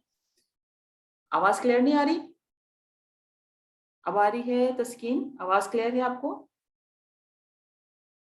Okay right. ये जो बुक है इसकी पूरी मैंने तस्वीर अपनी स्लाइड पे लगाई हुई। ये जो पीपीटी है ये अपलोड हो जाएगी आप लोगों के मोडल पे, तो आप उसमें से देख सकते हैं, आसानी से मिल जाएगी। मैं आपको इसका आखिर में, मेरा ख्याल है मैंने आखिर में इसकी एक लिंक भी डाला हुआ है, तो वो मिल जाएगा। ये सब बहुत इजीली एक्सेसिबल बुक्स हैं जो आपको आसानी से अवेलेबल होंगी इंशाल्लाह। इंशाल्लाह। ठीक है जी। तो जी होता क्या है कि इन्वायरमेंटल क्लीनिंग का ये एक फिगर है, chapter outline and overall framework for the best practice. तो आपकी क्लीनिंग प्रोग्राम के अंदर क्या चीजें होनी चाहिए, आपके ऑर्गेनाइजेशनल एलिमेंट्स हैं, ठीक है। ऑर्गेनाइजेशनल एलिमेंट में क्या आता है, स्टाफिंग एंड ट्रेनिंग। पहले तो आपके पास मेन पावर होना चाहिए, इतने रिसोर्सेज होने चाहिए कि आपकी उन डेजिग्नेटेड कामों के लिए लोग असाइन हों, और फिर उनकी ट्रेनिंग है, ठीक है। उसके बाद इंफ्रास्ट्रक्चर एंड सप्लाई है। फॉर एग्जांपल अगर आपका हॉस्पिटल ऐसा डिजाइन हुआ है कि उसमें प्रॉपर्ली क्लीनिंग, डिसइंफेक्शन, हाउसकीपिंग की चीजों के लिए कोई रूम ही नहीं है, तो मुश्किल हो जाएगी। तो वहाँ पे एक स्टोरेज रूम होना चाहिए, उनकी वॉशिंग का एक एरिया होना चाहिए, उसके हिसाब से एक सप्लाई होने चाहिए। तो सप्लाई एंड इक्विपमेंट क्या हो सकते हैं, product for the environmental cleaning like soap है या डिसइंफेक्टेंट सॉल्यूशंस है जो सर्फेसेस एंड उसकी क्लीनिंग के लिए होती हैं। Supplies and equipment for the environmental cleaning, personal protective equipment for the environment cleaning के जो हैवी यूटिलिटी ग्लव्स हैं कि नहीं है, लॉन्ग शूज हैं कि नहीं है, एप्रन्स किस तरह के हैं, गॉगल्स हैं कि नहीं है हाउसकीपिंग टीम के लिए, मास्क हैं कि नहीं है, ये सारी चीजें। Core and care and storage of the supplies equipment and the potential protective equipment, जैसे मैंने अभी आपको पीछे एक तस्वीर दिखाई थी, जो हाउसकीपिंग के रूम था उनको मिला हुआ था, और हाउसकीपिंग जिसको सबसे ज्यादा ऑर्गेनाइज होना चाहिए था उनका सबसे ज्यादा डिसऑर्गेनाइज एरिया था। तो स्टोरेज एरिया प्रॉपर्ली उसकी स्टोरेज सप्लाईज के लिए स्टोरेज एरिया होना चाहिए, और उसकी फिर पूरी ऑर्गेनाइजेशन होनी चाहिए कि किस तरह से उसको ऑर्गेनाइज किया गया है। तो आपका इंफ्रास्ट्रक्चर एंड सप्लाईज एंड उसको रखने के लिए सारी चीजें and disinfectant solutions and cleaning solutions और अदर इक्विपमेंट्स। उसके बाद पॉलिसीज एंड प्रोसीजर्स कि हमें करना किस तरह से है, और उन अगेंस्ट उन पॉलिसीज एंड प्रोसीजर आपकी मॉनिटरिंग, फीडबैक एंड ऑडिट। तो उसका पूरा तरीकाकार क्या होगा। For example general environment cleaning techniques क्या होंगी, किस तरह से उसे करना है। जनरल पेशेंट एरियाज किस तरह से होंगे, किसको कहते हैं, पेशेंट एरिया टॉयलेट्स का क्या करना है, पेशेंट केयर एरिया फ्लोर्स के को किस तरह से मैनेज करना है। Spill and blood body fluid अगर हो जाता है तो उसको किस तरह से स्पिल मैनेजमेंट करनी है। Specialized patient care areas, for example ICUs, for example isolation, for example operation theatres, labour room जहाँ पे ब्लड एंड बॉडी फ्लूइड का स्पिल होता है, फॉर एग्जांपल इमरजेंसी जहाँ पे डिफरेंट किस्म के पेशेंट डिफरेंट किस्म के ऑर्गेनिज्म के साथ, डेड डिजीज के साथ आ सकते हैं जो कंटेजियस हो सकती हैं। इसके अलावा non critical patient care equipments हैं, फॉर एग्जांपल बीपी अपैरेटस, स्टेथोस्कोप्स हैं, ये थर्मोमीटर्स हैं। Method for the assessment and the cleaning and cleanliness, तो इसकी सारा आपका पॉलिसीज एंड प्रोसीजर और उसके अगेंस्ट आपकी मॉनिटरिंग, फीडबैक एंड ऑडिट, और कंटिन्यूस ये सर्कल चलता रहेगा ताकि कंटिन्यूटी ऑफ केयर पेशेंट को मिलती रहे with the help of this all policies. तो आपका जो सारा क्लीनिंग प्रोग्राम है वो इसके ऊपर बेस करता है। हम इसके ऊपर मोस्टली चीजों पे पहले बात कर चुके हैं, तो मैं इस पे स्लाइड को आगे स्किप करती हूँ। इस पे भी हमने बात कर ली हुई है, और इसके ऊपर भी हाँ एक और चीज, required support from the healthcare facility administration for the environment cleaning program includes communication, very important। Communication gaps जो है वो बड़े बड़े ब्लंडर कर देते हैं, और हम दिल में सोचते हैं कि ये तो उसने खराब कर दिया, ये उसने ऐसा कर दिया, वैसा कर दिया। लेकिन जब तक हमारा टू वे कम्युनिकेशन स्ट्रांग नहीं होगा, हम कभी भी प्रोडक्टिव चीजें नहीं कर सकते। तो हमारी कम्युनिकेशन बहुत अच्छी होनी चाहिए, स्ट्रांग होनी चाहिए, ओपन होनी चाहिए, for the benefit of the patient होनी चाहिए, for the benefit of the organization होना चाहिए। उसके बाद है मैनेजमेंट एंड सुपरविजन, ये सारे कंपोनेंट्स बनते हैं तो ही हमारा एक अच्छा अफेक्टिव एनवायरनमेंट बनता है जो पेशेंट केयर को हेल्प कर सकता है।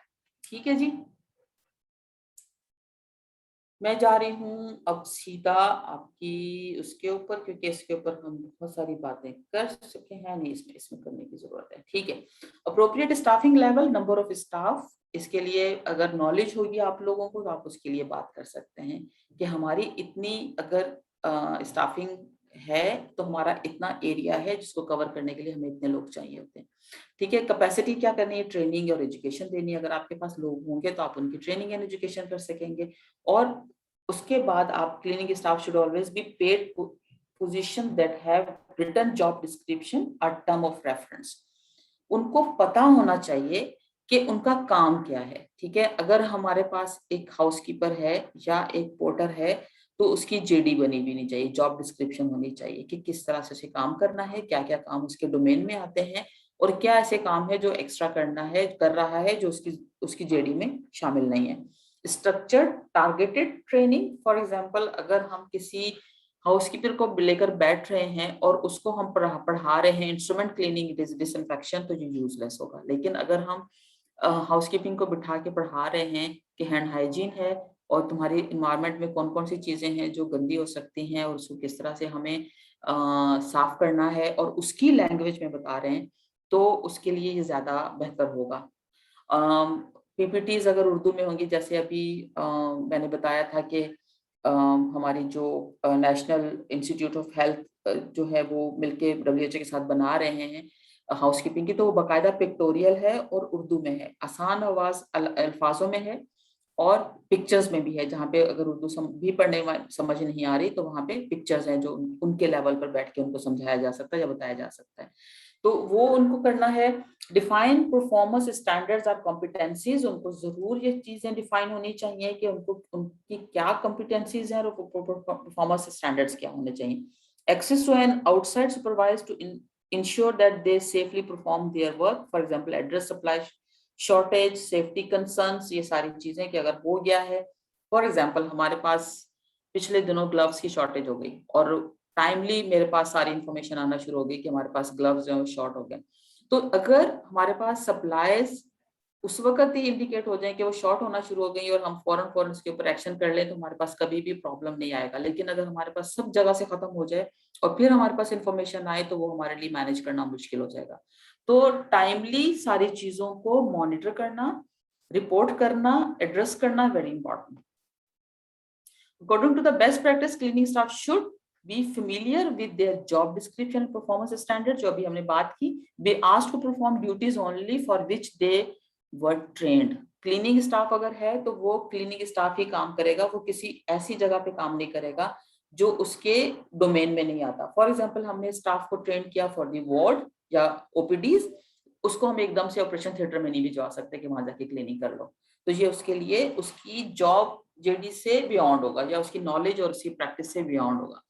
ठीक है, उसके बाद क्या है कि हैजर्ड्स की आइडेंटिफिकेशन उनको आनी चाहिए कि ब्लड हैजर्ड्स क्या हैं, केमिकल हैजर्ड्स क्या हैं, अगर एक्सपोज हो जाता है तो क्या करना है, अपनी सेफ्टी के लिए उसको क्या करना है, अगर ब्लड है तो उसको अपने सारे ग्लव्स और पीपीज को यूज करना है, केमिकल्स हैं तो कैसे उसको, क्योंकि बहुत सारे ऐसे डिसइंफेक्टेंट सॉल्यूशंस हैं, उनके फ्यूम्स एरोजोल्स बनते हैं और वो जो लोग मुसलसल उनके कांटेक्ट में आते हैं वो उसको इनहेल करते रहते हैं और उसके लिए वो लॉन्ग टर्म में जाके बहुत ज्यादा कॉम्प्लिकेशंस वाली चीजें हो सकती हैं। तो जरूर उनको ट्रेन करें कि जैसे फॉर एग्जांपल हमारी हाइपोक्लोराइड भी है, अगर जो ब्लीच जिसे कहते हैं, उसको भी अगर वो यूज करें तो वो मास्क पहने ताकि वो इनहेल ना कर सके, अगर उनके और ग्लव्स पहने। अगर उनके हाथों पे कहीं पे स्प्लैश हो जाता है तो उनको जरूर बताएं कि उसको उसके लिए क्या करना है, इसको वॉश करना है, या अगर वो कुछ ऐसा हैजार्डियस केमिकल है तो उसको रिपोर्ट करना है। ब्लड स्पिल हो गया है, अगर स्प्लैश लग गया है, या कोई न्यूरोसिक इंजरी हो गई है, या कोई शार्प ऑब्जेक्ट उसको हार्म वो कट कर दिया है, तो वो जरूर उसको पता होना चाहिए कि उसका पहला स्टेप कैसे मैनेज करना है, सेकंड क्या होगा, रिपोर्ट किसको करना है और इन्फेक्शन कंट्रोल तक कैसे पहुंचना है और उसको फॉलो अप कैसे कराना है। इसके अलावा have supplies and equipment including PPE to perform their duties. Without PPE मैंने देखा बहुत सारे लोग लेटेक्स ग्लव्स पहन के काम कर रहे होते हैं, तो हाउसकीपिंग के लिए सेफ ये है कि वो हैवी यूटिलिटी ग्लव्स यूज करें, ताकि अगर खुदा ना खास्ता कोई भी केमिकल या कोई इंजरी हो तो उसका नुकसान हेल्थ केयर वर्कर को या हाउसकीपर को कम से कम हो। ठीक है, इसके अलावा have working shift should be consistent with the acceptable norm of the given context. Staffing level क्या है कि adequate staffing is one of the most important factor determining the effectiveness of the environment cleaning program. In small primary care facility with limited inpatient services, clinic staff might be part-time positions and or have other responsibilities, for example such as laundry services, but most hospital require full-time dedicated clinic staff. तो आप अपने patient से देख सकते हैं कि आपको कितना चाहिए। फॉर एग्जाम्पल इन्होंने एक बात की कि छोटा सा कोई सेंटर है लाइक BHQ लेवल का, तो BHQ लेवल के हॉस्पिटल्स के अंदर हम कर सकते हैं कि एक अगर हमारा हाउसकीपर है तो वो उसी से कुछ मिलता जुलता काम पार्ट टाइम में कर सकता है, लाइक लॉन्ड्री सर्विसेज भी कर सकता है। तो इस तरह की चीजों को हम मैनेज कर सकते हैं अपने रिसोर्सेज में रहते हुए। उसके बाद हमारा एक कोर कंपोनेंट में से बहुत अहम पार्ट है ट्रेनिंग एंड एजुकेशन। तो training for the clinic staff should be based on the environment clinic policy for the health care facilities और नेशनल गाइडलाइंस। तो दो चीजें हेल्प कर सकती हैं हमारी इसमें, एक हमारे अपने हॉस्पिटल की अपनी clinic policy plus national guidelines, जो कि अल्हम्दुलिल्लाह पाकिस्तान में अब इस तरह की चीजें आना शुरू हो गई हैं इन्फेक्शन कंट्रोल के हवाले से। ऐसी गाइडलाइंस जैसे IPC प्रोग्राम हमारा नेशनल जो गाइडलाइंस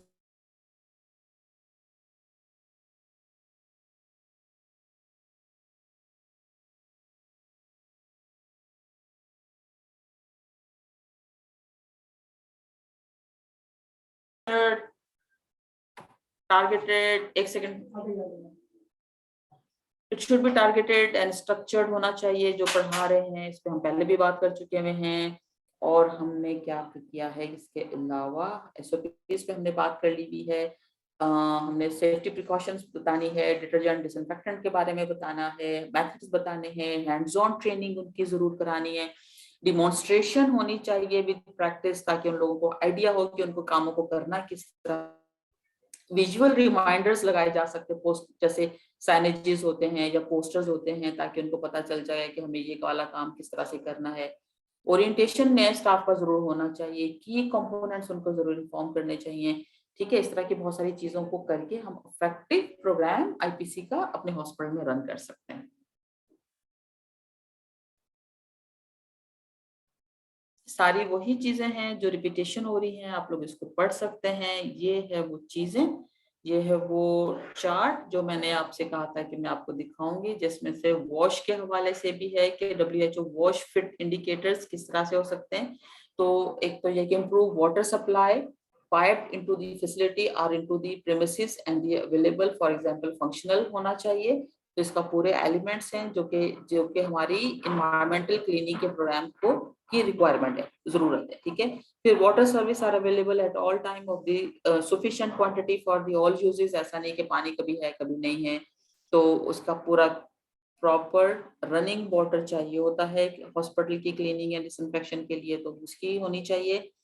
ऑल एंड पॉइंट्स या taps are be connected to an available and the functional water supply. पता चला पाइप पानी तो आ रहा है लेकिन पाइप जो है वो टैप जो है वो खराब पड़ा हुआ है और लॉक है, बंद कर दिया नीचे से, या ड्रिपिंग हो रही है, एक एक कतरा गिर रहा है, और या पानी जो है वो नल लूज है और मुसलसल रनिंग में पानी गिर रहा है। तो क्या होता है, एक एक ड्रॉप की भी कैलकुलेशन की गई है कि अगर 24 घंटे एक एक कतरा भी गिरता रहता है तो वो गैलन्स में पानी बनता है जो हम वेस्ट कर रहे होते हैं।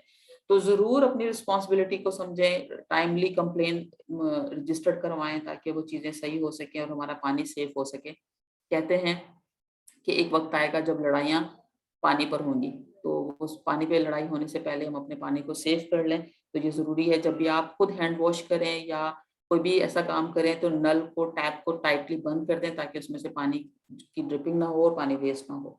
Functioning hand hygiene station are available in service area, ये जरूर एट पॉइंट ऑफ केयर ये जरूर होना चाहिए। ठीक है, और ये क्या है कि grey water for example rain water और द वॉश वाटर, ये उन एरियाज के लिए जहाँ पे पानी बिल्कुल अवेलेबल नहीं होता, तो वो क्या करते हैं, इस तरह का पानी को सेव करते हैं ताकि यूज किया जा सके और वो फैसिलिटी को अवेलेबल कराया जा सके। तो ये एक वो डब्ल्यूएचओ का वॉश प्रोग्राम है जो कि उन्होंने लो इनकम कंट्रीज के लिए डिजाइन किया है। Supplies and equipment and procurement and the management, the selection and appropriate use of the environmental cleaning supplies and equipment is critical for effective environment cleaning program. Very very very important। हमने देखा, आपने एक तस्वीर में देखा कि उसमें जो मॉप्स थे उसके मॉप हेड जो थे it was very very dirty।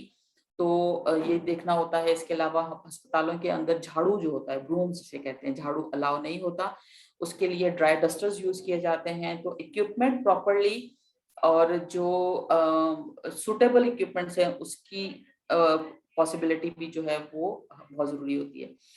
It is equally important to effectively manage the recruitment, upkeep and the maintenance of the environment, cleaning supplies and the equipment to prevent stockouts। तो ये सारी चीजें very important. तो supply chain का इसमें बहुत बड़ा हाथ होता है, स्टोर का बहुत बड़ा, मेन स्टोर का बहुत बड़ा हाथ होता है, और हमारी डिमांड एंड सप्लाई को पूरा करना उनकी जिम्मेदारी होती है। कोई क्वेश्चन आ रहे हैं बहुत सारे, मैं जरा देख लूं आप लोग क्या कह रहे हो। ब्रेक लेना है? ओके, अकील को आवाज नहीं आ रही और आप लोगों को ब्रेक लेना है 11:30 पे ब्रेक लेना है। ओके, अच्छा नहीं, ये मुझे फरहान कह रहे हैं कि 11:30 पे ब्रेक लेना है। ठीक है, थोड़ा सा हम पीछे रिव्यू कर लेते हैं क्वेश्चन आपके।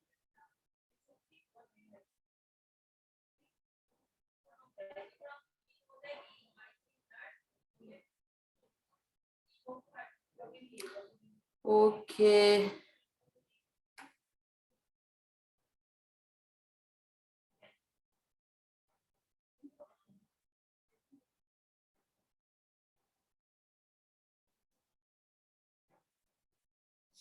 ठीक है, तो सारे हम ज्यादातर बातें वो कर रहे थे।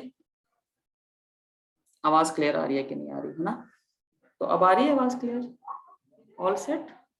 आप लोगों का जो इम्पोर्टेंट कोई क्वेश्चन हो जो मुझसे मिस हो गया हो तो आप लोग इसको एट द एंड जरूर कीजिएगा। बिल्कुल, ये लेक्चर शेयर होगा, ये लेक्चर शेयर होगा और आप लोगों के साथ रिकॉर्डेड भी होगा, पीपीटी भी होगी। ठीक है, अच्छा जी, अब हम ये देख लेते हैं कि क्या कैरेक्टरिस्टिक हो सकते हैं for the finishes, furnishing and other surfaces, for example floors. तो क्या कैरेक्टरिस्टिक्स हैं हमारे और क्या सिलेक्शन गाइडलाइंस हैं, उसको हम देख लेते हैं। क्लीनेबल क्या है? Avoid items with hard to clean features, for example crevices, जो कि बहुत आपने देखा होगा कि इस तरह की तकोनी चीजें या जिसके अंदर चीजें फंस जाती है और वो हार्ड होती हैं क्लीन करना। Do not use carpet in patient care areas and select material that can wash withstand repeated cleaning। ठीक है, जो क्लीनेबल हैं ये सारी चीजें। Easy to maintain and repair, avoid material that are prone to crack, scratches or chip, and the quickly patches repair if they occur। आप देखें कि ऐसी एरियाज में ऐसी टेबल, ऐसी चेयर, ऐसे बेड, ऐसे काउंटर टॉप और ऐसी चीजें जो क्रैक हो गई हैं या क्रैक हो सकती हैं, इस तरह की चीजें ना लें। ऐसी चीजें लें जो इजी टू वॉश हो, इजी टू क्लीन हो और जल्दी टूटे फूटे ना। लेकिन अगर टूट गई हैं तो उसकी रिपेयरिंग टाइमली हो जानी चाहिए, ताकि उसके अंदर जो ग्रूव्स होते हैं, जो उसके अंदर क्रेविसेस बन जाते हैं होते हैं, वो उसको इजी नहीं होता क्लीन करना। Select material that are durable and are easy to repair. ठीक है, उसके अलावा क्या है कि resistant to microbial growth, avoid material that hold moisture such as wood और क्लॉथ। मैंने देखा अस्पतालों के अंदर आमतौर पे टेबल्स पे ओपीडीज में ज्यादा या डॉक्टर्स के ऑफिसेज में ज्यादा देखा या किसी भी पोजीशन के बंदे के कि उनके टेबल के ऊपर एक ग्रीन कलर का कपड़ा बिछा हुआ होता है। ये वो होते हैं जिसके अंदर आसानी से ऑर्गेनिज्म ग्रो कर सकते हैं और उनके अंदर फंगस ग्रो कर सकता है। तो और ऐसी लकड़ी जिसके अंदर बुरादा बनना शुरू हो जाता है या टूट जाती है, उसके अंदर बहुत आसानी से रेजिस्टेंस ऑर्गेनिज्म ग्रो कर सकते हैं। ठीक है, तो ऐसा मटेरियल करें लें जो इजी टू वॉश हो और इजी टू रिपेयरेबल हो। Non porous, avoid item that porous surfaces such as the cotton, wood or nylon। Avoid porous plastic such as the polypropylene in patient care areas. ऐसी तमाम आपने देखा बहुत ऐसी भी प्लास्टिक है जिसके अंदर छोटी छोटी सी एम्बोस किए हुए सुराख होते हैं और उसके अंदर सफाई नहीं हो पाती। कुछ अरसे बाद उसके अंदर मैल जो है वो जमना शुरू हो जाती है और हम कितना भी कोशिश करें उसको सफाई नहीं कर सकते। तो ऐसी एरिया, ऐसी चीजों को रिकमेंड नहीं करें। ठीक है, seamless, avoid item that is seems, avoid uphold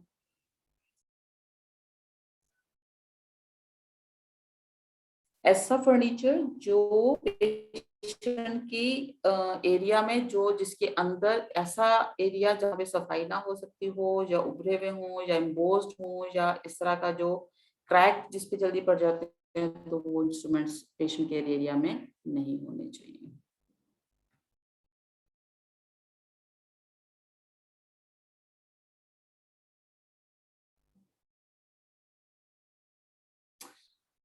Asif रजा का क्वेश्चन आ रहा है कि fumigation protocol and HEPA filter and non HEPA filter environment, ये बिल्कुल आएगा। आप लोगों का इसका एक अलग से सेशन है, वो इस सेशन में लेंगे। इस वक्त हम इसकी बात कर लेते हैं कि हम क्या करेंगे। तो ये एक टेबल है, suggested monitoring staff and the frequency for the common routine monitoring method. क्या होने चाहिए, हमारा मॉनिटरिंग मेथड क्या होना चाहिए और हमारे लिए monitoring staff and monitoring frequency. तो परफॉर्मेंस ऑब्जर्वेशन है, इसमें आप मॉनिटरिंग मेथड क्या करेंगे, आप उनकी जो भी परफॉर्मेंस हो रही है उसको मॉनिटर करेंगे, ऑब्जर्वेशन करेंगे, विजुअल ऑब्जर्वेशन होगी। और मॉनिटरिंग स्टाफ कौन होता है, आमतौर पे क्लीनिंग सुपरवाइजर्स होते हैं। तो क्लीनिंग सुपरवाइजर या हाउसकीपिंग के सुपरवाइजर्स को इसके लिए तैयार किया जाता है, उनकी ट्रेनिंग एंड सारी चीजें की जाती हैं और उसकी जिम्मेदारी है कि वो मॉनिटर करे कि क्या काम हो रहा है। फ्रीक्वेंसी क्या होनी चाहिए, एटलीस्ट वीकली, हफ्ते में एक दफा वो देखे कि चीजें किस तरह से हो रही हैं। Might to be more frequent with the new cleaning staff and the eventually reduce the frequency after a defined time a target score have been reached. पूरा एक ऑब्जेक्ट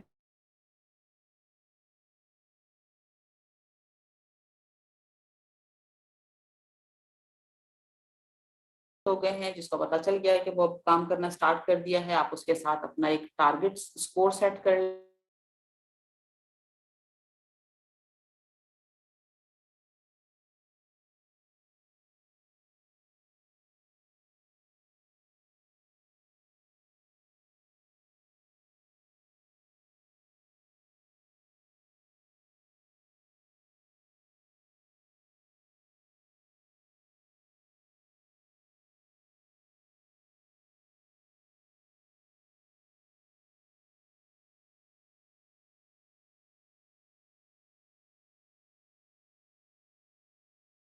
वापस आवाज नहीं आ रही होगी ना आपके पास, मेरे पास एकदम से डिस्कनेक्ट हो गया दोबारा से। यस, अब आ रही है अच्छा आवाज?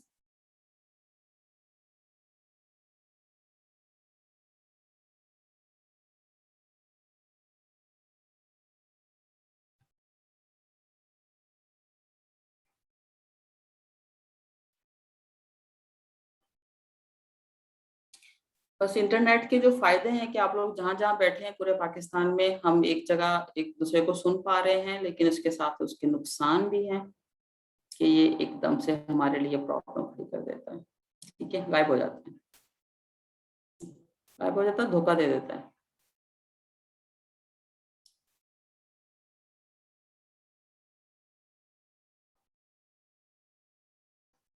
साइमा, आगे मेरे पास इसकी डिटेल है, मैं पूरा एक एक एरिया को इंशाल्लाह डिफाइन करूंगी।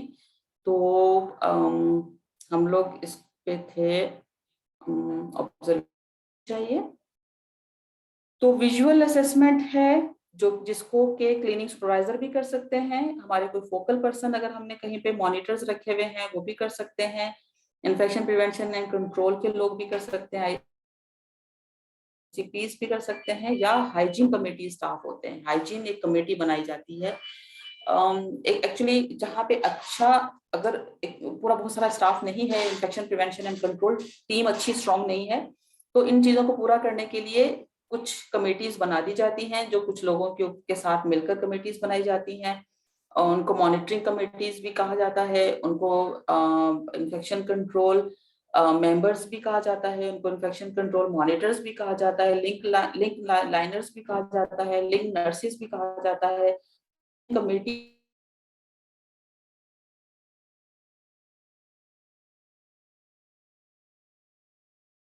को, ताकि इन चीजों की प्रॉपरली इम्प्लीमेंटेशन हो सके।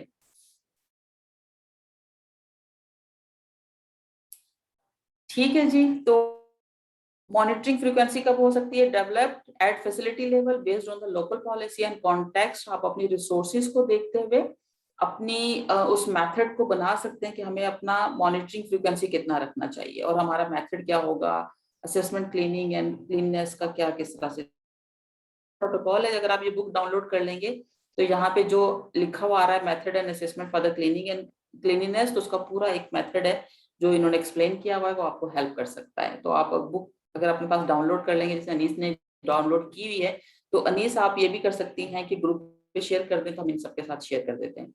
उसके बाद है fluorescent markers and UV visible.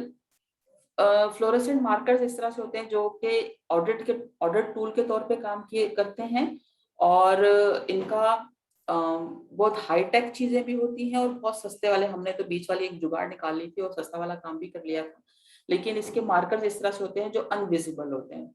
और आमतौर पे जो मॉनिटरिंग टीम होती है वो जाके किसी भी, फॉर एग्जांपल हम देखते हैं कि बेड क्लीन हुआ है कि नहीं हुआ, तो वो ऐसी जगह पे जहां पे हम चाहते हैं कि बेड क्लीन हो, लेकिन हमें ऐसा लगता है कि इस जगह पे ये लोग हाथ नहीं मारेंगे, तो उस जगह पे उस मार्कर के साथ लाइनें खींच कर आ जाते हैं, मार्क कर देते हैं और अपने पास नोट कर लेते हैं कि हमने यहाँ यहाँ पे ये जो मार्कर है वो यूज किए हैं, और वो यूवी लाइट के साथ विजिबल होते हैं। ठीक है, तो फ्लोरेसेंट लाइट्स कहलाते हैं या मार्कर्स कहलाते हैं, या बच्चों बच्चों के पास भी इस तरह के मार्कर्स होते हैं जो हमने मंगवाए थे, वो बहुत हमें सस्ते पड़ गए थे, और उसको वो चीट मार्कर भी कहते हैं। तो उसके पीछे ही लाइट लगी हुई होती है और आगे मार्कर होता है, वो मार्कर जाके मार के आ जाते हैं। उसके बाद हाउसकीपिंग टीम से कहते हैं कि ये एरिया आप क्लीन कर दें, और जब वो उनसे कंफर्म कर लेते हैं कि हाउसकीपिंग टीम ने ये सारा एरिया क्लीन कर दिया है, तो उसकी जो यूवी लाइट है या उसके साथ उसको फ्लोरेसेंट जहाँ पे आपने मार्कर किए हुए थे उसको देख लेते हैं। अगर वो मिट गया है तो उसका मतलब वहाँ पे अच्छी सफाई की गई है, और अगर नहीं मिटा तो उसका मतलब है कि वहाँ पे जरूरत है। तो इस तरह के ऑडिट्स भी किए जा सकते हैं कि हमारी हाउसकीपिंग टीम जिनको हमने पूरा पढ़ाया, पूरा इक्विप्ड किया और उनसे कहा ये क्लीनिंग करें, और फिर उनकी ऑडिट हम इस तरह से भी कर सकते हैं। तो ये भी एक तरीकाकार है, और इसकी फ्रीक्वेंसी भी आप अपनी फैसिलिटी लेवल के हिसाब से खुद देख सकते हैं कि आपके लोग कितने ज्यादा ट्रेंड हो गए और कितने ज्यादा ईमानदार हैं कि वो प्रॉपर्ली काम कर रहे हैं। तो डिपेंड कि हमारी फैसिलिटी कितनी बड़ी है और उसको हम किस तरह से कर सकते हैं। तो ये एक मेथड होता है लोगों को चेक करने के लिए, ठीक है। तो रूटीन मॉनिटरिंग है in the inpatient setting. For example best practice to routinely, for example weekly monitor करना है आपने, तो उसका जो कैलकुलेशन है वो ये होगा कि at least 5% of beds more than 150 bed facilities, यानी कि अगर आपके पास ऐसी फैसिलिटी में काम कर रहे हैं जहाँ पे 150 बेड्स हैं, तो आपके कम से कम 15 पेशेंट्स के बेड को आप इस तरह से फ्लोरेसेंट लाइट के साथ चेक कर सकते हैं, ठीक है। तो जाके आप रैंडमली जिनको करना चाहते हैं तो आप ऐसे कोई भी बेड को सिलेक्ट करें जो कि 150 बेडेड फैसिलिटी है, उसमें से एटलीस्ट आप 15 पेशेंट केयर बेड्स या एरियाज को जाके एग्जामिन कर सकते हैं, मॉनिटर कर सकते हैं। For facilities with less than 15 bed that can be increases to 25। अगर आपका कुछ ऐसा है जहाँ पे फैसिलिटीज जो है वो 15 बेड से नीचे है तो आप 25% तक जा सकते हैं, इंक्रीज कर सकते हैं। इफ रिसोर्स अलाउड, अगर आपके पास इतने लोग हैं और आपकी फैसिलिटी ऐसी है कि जहाँ पे आप ज्यादा कर सकते हैं, तो आप 10 to 15% of beds should be monitored on a weekly basis during the first year of the monitoring program। आपने पहले साल ज्यादा करना है, थोड़ा सा बढ़ा के करना है, और वीकली बेसिस पे आप कर लें क्योंकि अभी आपका प्रोग्राम इनिशिएट हुआ है आपके एरिया में। It is important that the agreed upon the frequency, for example weekly, can be consistently maintained in order to establish benchmark and the track change the practice and the performance over time। उसके बाद आप देखते हैं और अपने जो भी आपके रिजल्ट्स आते हैं उस हिसाब से आप अपना बेंचमार्क बनते हैं, और फिर अपनी प्रैक्टिस परफॉर्मेंस को देखते हुए आप इन चीजों को एक बेंचमार्क बना लेते हैं और उस हिसाब से आप अपनी चीजें करते रहते हैं, ठीक है। In the outpatient setting, it is best practice to monitor at least 10 to 15% of the examination or procedural area on a weekly basis. If resource allow, this can be increased to 25% weekly along every examination and procedural area to be monitored on a monthly basis। उसके बाद आप अपने आहिस्ता आहिस्ता उसको extend कर सकते हैं और monthly basis पे कर सकते हैं। लाइक कुछ हॉस्पिटल्स में हम लोग जैसे अपने हॉस्पिटल में मेन कैंपस में 3 मंथ्स पे भी करते हैं, और कभी हमें ऐसा लगता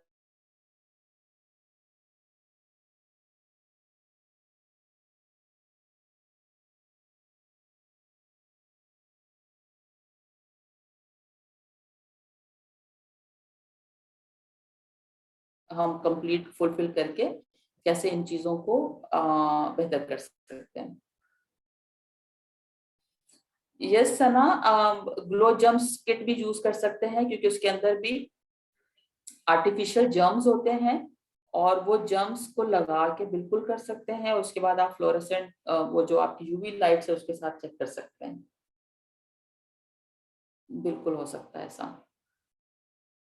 देखिए आप हम लोग लो रिसोर्स इनकम कंट्रीज के लोग हैं, और उससे भी ज्यादा लो रिसोर्स हमारे हॉस्पिटल सेटिंग है, उससे भी ज्यादा मसला ये होता है कि हमारी मैनेजमेंट आसानी से इन चीजों को समझती नहीं है। तो हम लोग ज्यादा अपने दिमाग को इस्तेमाल करते हैं कि क्या ऑल्टरनेट हो सकता है और क्या किया जा सकता है। तो आप लोग कुछ भी अगर अच्छा ऐसी चीज है जिस पे आप उसकी बेस पे आप अपना एग्जामिन कर सकते हैं, आप प्रैक्टिसेस चेक कर सकते हैं, तो बिल्कुल कर सकते हैं।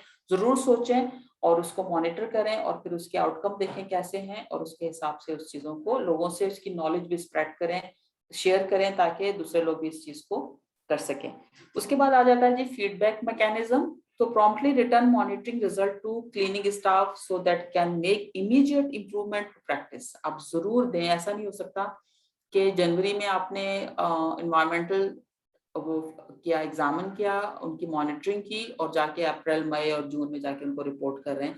तो उससे क्या होगा कि आपकी रिपोर्ट, इतनी मेहनत जो की गई है वो सारी फेड आउट हो जाएगी और लोगों को उसका इफेक्टिव रिजल्ट नहीं मिल सकेगा, ठीक है।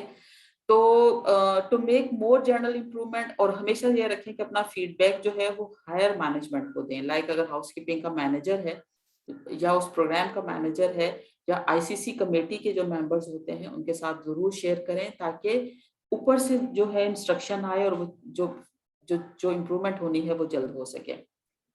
इसके अलावा डायरेक्ट फीडबैक टू स्टाफ भी हो सकता है। There are the various form of the direct feedback for the cleaning staff which serve different purpose and they should be conducted concurrently, that include real time feedback and coaching during our following performance observation। ऐसा भी होता है कि आप जिस वक्त monitor कर रहे हैं, आपने देखी कोई गलती हुई तो देन एंड देयर उस स्टाफ को भी इन्फॉर्म कर दें और अपने पास उसका फीडबैक ले लें जो उसके प्रोग्राम मैनेजर को दिया जा सकता है। A verbal debrief with the some recurrent reoccurring frequency, for example monthly, usually during a one-on-one meeting between the clinic staff and their direct supervisor। तो आप ये कर सकते हैं कि आप जैसे फॉर एग्जांपल आपने उनको बताया कि आपने क्लीनिंग इस तरह से करनी है और फिर आप उनसे कहें कि अब आप करके बताएं कैसे करेंगे, ठीक है? तो डेमो एंड रिटर्न डेमो करा सकते हैं। Performance review report return or verbal usually prepared on an annual basis. तो आप उसके बाद पूरे साल का आप एक रिपोर्ट बनाएं, उसको प्रेजेंट करें विद द आउटकम कि आपका अगर ये आपका प्रोग्राम था, for example cleaning disinfection plan था, उसमें आपने क्या ऑब्जेक्टिव्स थे, आपने क्या क्या कौन से कंपोनेंट्स को आपने यूज किया, like training and education and supply दी, और उसके बाद मॉनिटरिंग की और उसका आउटकम क्या निकला, उसके साथ पूरा एक रिपोर्ट तैयार करके ईयरली बेसिस पे प्रेजेंट की जा सकती है। नाउ इट्स 11:30, मेरा ख्याल इट्स टी टाइम, तो हम चाय का ब्रेक लेते हैं और उसके बाद हम दोबारा मिलते हैं। क्या ख्याल है, चाय का ब्रेक लिया जाए?